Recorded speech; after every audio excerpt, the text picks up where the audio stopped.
ஜனவரி 25, 1783 இங்கிலாந்தினுடைய கென்த் பகுதியில் பிறந்தவர்தான் William Colgate. இவருடைய தந்தையின் பெயர் ராபர்ட் கோல்கேட். இவருடைய குடும்பம் மிகவும் ஏழையான விவசாய குடும்பம். 1798 மார்ச் மாதம் ராபர்ட் கோல்கேட் இங்கிலாந்தை விட்டு அமெரிக்காவில் சென்று குடும்பத்துடன் குடியேறினார். வில்லியம் கோல்கேட் தன்னுடைய 19வது வயதில் குடும்ப ஏழ்மை காரணமாக தொழில் செய்ய தொடங்கினார். அவர் செய்த தொழில் சோப்பு மற்றும் மெழுகுவர்த்தி செய்து விற்பனை செய்வது. ஒரு சில ஆண்டுகளில் தொழில் நஷ்டமடைய தொடங்கியது. தொழிலை விட்டுவிட்டார். ஒருமுறை வில்லியம் கோல்கேட் ஒரு சிறிய கப்பலில் சோகத்துடன் பயணம் செய்தார். இவருடைய நிலையை பார்த்த கப்பல் கேப்டன் இவரிடம் சென்று விசாரித்தார். நடந்ததையெல்லாம் கூறினார் வில்லியம் கோல்கேட். கேப்டன் கூறினார், நீங்கள் இயேசுவை நம்புகிறீர்களா? ஆம் என்றார் வில்லியம். அப்படியென்றால் நான் சொல்வதை கவனமாகச் செய்யுங்கள் என்றார் கேப்டன். உங்கள் வாழ்க்கையில் எல்லாவற்றிற்கும் முதலிடம் இயேசுவுக்கு கொடுங்கள். தினமும் பைபிள் படித்து ஜெபம் செய்யுங்கள். உங்கள் இதயத்தை முழுவதுமாக இயேசுவுக்கு கொடுங்கள்.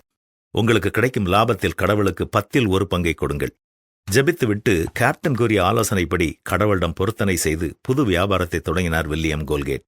மீண்டும் வியாபாரத்தில் சிறு சிறு சர்க்கல்களை கண்டார். ஆனாலும் பைபிள் படிப்பதையும் ஜெபம் பண்ணுவதையும் வில்லியம் கோல்கேட் விடவே இல்லை. 1804 ஸ்லைடல் தொழிற்சாலையில் வேலையில் சேர்ந்தார். இங்குதான் அவர் சோப்பு செய்ய கற்றுக்கொண்டார். 2 ஆண்டுகளில் கம்பெனி மூடப்பட்டது. 1811 மேரி கில்பர்ட்டை திருமணம் செய்தார். இவர்களுக்கு 11 பிள்ளைகள் பிறந்தார்கள். முழு குடும்பமும் தவறாமல் தேவாலயம் செல்வார்கள். குடும்ப ஜெபம் அதிகாலையிலும் இரவிலும் தவறாமல் தினமும் செய்வார்கள். சில ஆண்டுகள் கழித்து அவருடைய வியாபாரம் சிறிது சிறிதாக முன்னேற ஆரம்பித்தது. நியூயார்க்கில் தன்னுடைய தொழில் லாபமடைய தொடங்கியதும் கடவுளுக்கு லாபத்தில் 10% கொடுத்தார். அதற்கு பிறகு 20% மாறியது. பிறகு தன்னுடைய லாபத்தில் 30% கடவுளுக்கு கொடுத்தார். இவருடைய வியாபாரம் பல நாடுகளுக்கு சென்றது. அதிக லாபம் கண்டார். தன்னுடைய லாபத்தில் 90% கடவுளுக்கு கொடுத்தார். தன்னுடைய செலவினங்களை 10% லாபத்தில் பூர்த்தி செய்தார். பல பள்ளிக்கூடங்கள் கல்லூரிகளுக்கு உதவி செய்தார். இவர் ஆரம்பித்த வியாபாரம்தான் இன்று நாம் காலையிலும் இரவிலும் பல் துலக்க பயன்படுத்தும் கோல்கேட் பேஸ்ட்.